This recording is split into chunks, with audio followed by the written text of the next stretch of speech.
but we've been meeting at 3 in the morning, and so it's all good getting back on track. Sometimes you have to fall off to find out where you need to be. Yep. Excellent. Kirsten, great to see you. I'm so glad you showed up today. Thank you for the share. Thanks. All right. We'll have one final share with Renee. Renee, give us a little update on what you'd like to share. Well, I read that book by Steve Hardison, and it put me into a good shift. Mm-hmm. So I thank you for sharing that with me earlier. And today, the relationship thing really resounded with me because I really I'm a personal relationship with people.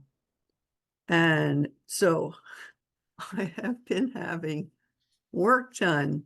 Well, I'm just getting estimates, and I got 2 during the call today for redoing my basement after it was flooded. And so I'm just fitting it in, and it turns out that I prospected one of the guys that came, which was really good for me, Yeah. and I was reaching out, and last week I reached out to 2 of the contractors, and one actually did a demo with me. So I felt really good about that, and it's relationships Yeah. and then it starts to happen organically, which is what I love. That's what I love. Yeah. It just and I pray about it, and I just say, Lord, just use me today, however you want to use me, whether it's in the business or otherwise. And he does. He answers that prayer. So thank you. Thank you for what you're doing. I appreciate it greatly. Renee, you're welcome. Thank you for the share and for showing up today. I appreciate you being here. All right. Well, let me get my tech set up. We're going to jump back into our program, and it's great to see so many of you here today. I'm very encouraged by the attendance. The size of the group I'm going to deliver regardless, but it's just great to see so many people interested in learning. And I want you to be open to super genius ideas coming into your mind, open to something landing with you the second half of today. And I'm going to share with you about commitment. And let me pull up a video here that is one of the most profound videos that's ever been created for personal development. And it's this video here. Right. And this is Steve Hardison back in like 2010-ish. And I'm going to put the video in the chat. It's kind of a long video. It's a little over 2 hours. And you don't have to watch it in one sitting. You can watch it 15 minutes at a time. And if it draws you, go through it. It's a story about a football player. You don't need to be a sports fan to enjoy the video. And the video is about the position that you're coming from. And so if you're coming from, I'm a middle of the pack salesperson, that's going to create a certain way. If you're coming from, this work is my calling, you're going to show up differently in your appointments. And so this is a video about a position that a player was coming from. He was coming from that he was the Lindsay Lohan of the NFL. And this is back when Lindsay Lohan was having a bunch of missteps. And with Steve Hardison's help, he created TBOLINFL.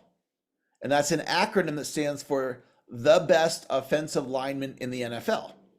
So he was coming from, I'm the Lindsay Lohan, and he said, nope, I'm the best offensive lineman in the NFL. And as you can imagine, his results skyrocketed.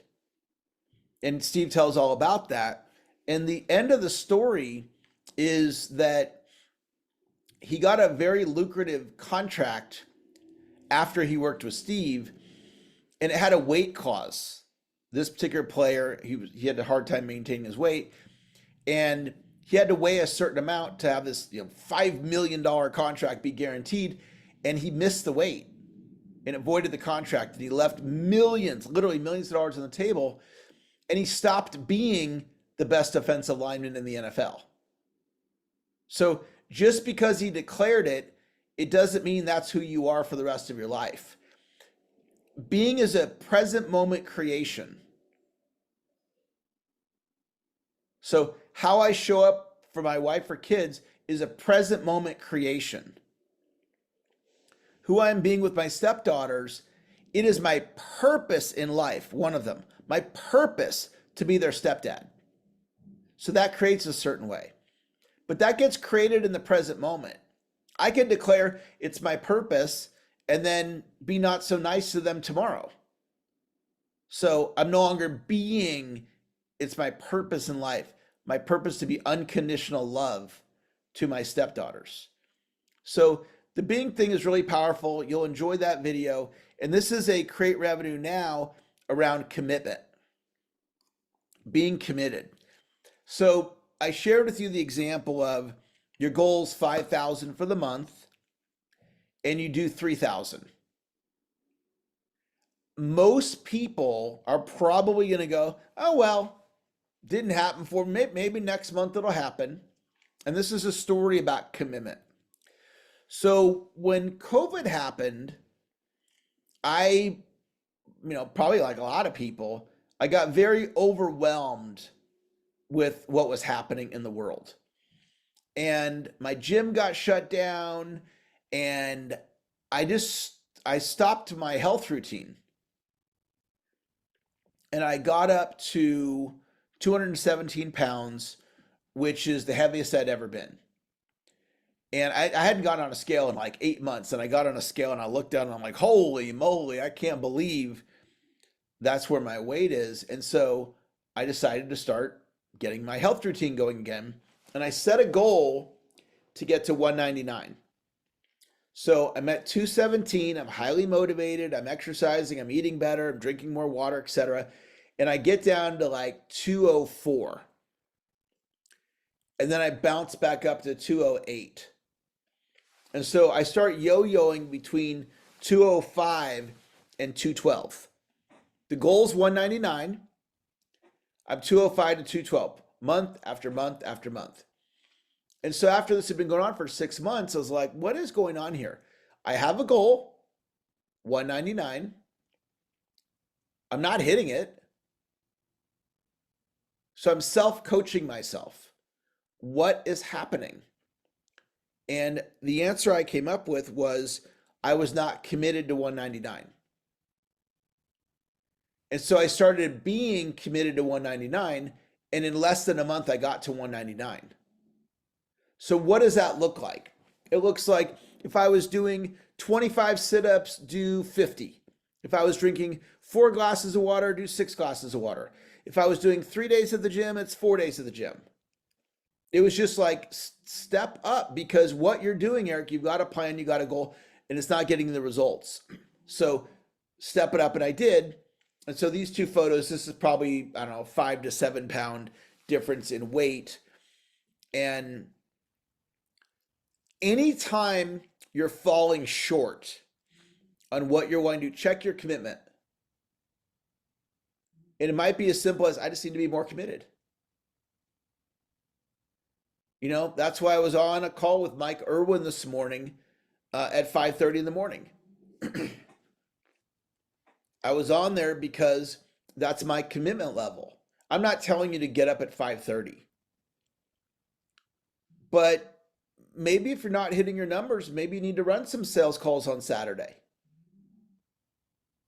Today, when our meeting's done, I have, let me look at my schedule here. I've got 4:30, I got 4, 4:30, and 5:30. So I'm going to have 3 one-on-ones and I'll have been going for like 12 hours. And I'm not saying that, oh, look at me, how much I'm working. It's not about work ethic or work hours.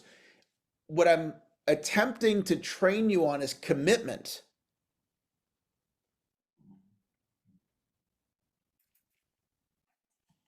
Because if you look at what you're wanting to do and you're like, yeah, I'm not committed, and that's why I'm not getting the results. I'm not committed to hitting my numbers. I'm not committed to booking the appointments.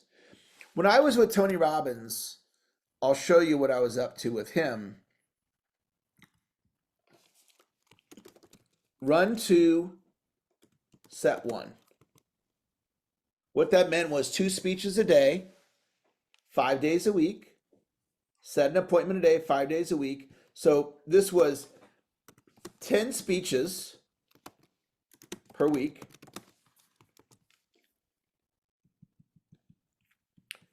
Ten speeches per week, and this was 5 appointments set per week. And the reason the appointments set was lower than appointments run, we had telemarketing. So corporate office gave us some appointments, and then we were expected to book some appointments. So this here, I averaged those numbers for 18 months.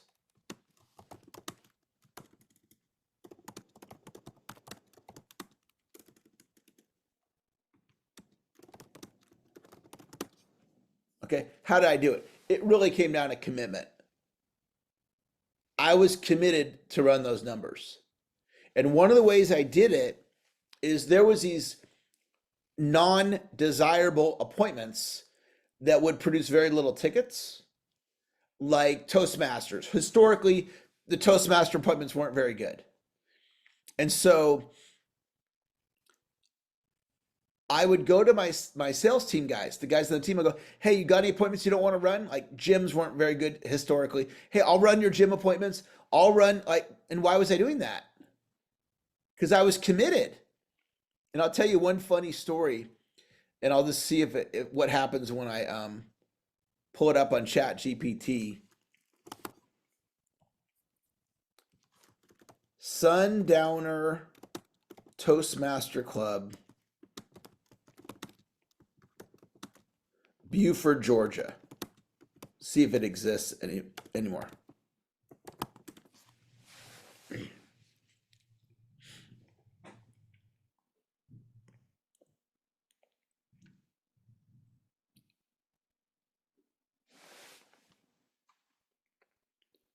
Okay. The reason I was looking to see if ChatGPT had it, there was an appointment booked from the corporate office for the Sundowner Toastmaster Club in Buford, Georgia.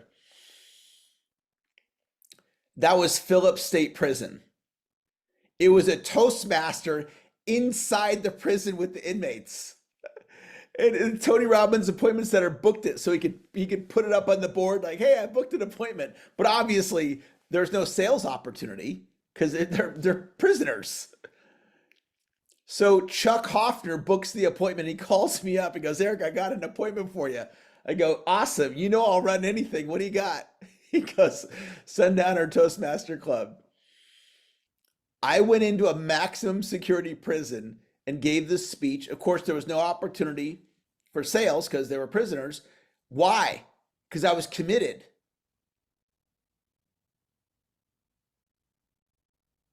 So you think about that as it relates to your life. And you look at what are you capable of by raising your commitment level. I do my morning sales boost call. Some of you are on that call. It's 15 minutes a day, Monday through Friday, right? Doesn't sound like much. It's just 15 minutes. But try to do a live stream for 15 minutes, Monday through Friday, and never miss. That's a very big commitment. 15-minute, no big deal. Every day for months and months and months and months and months, I never miss. And I'm not saying that to pat myself on the back. It's just that's my commitment level. And then the numbers on there are not stellar.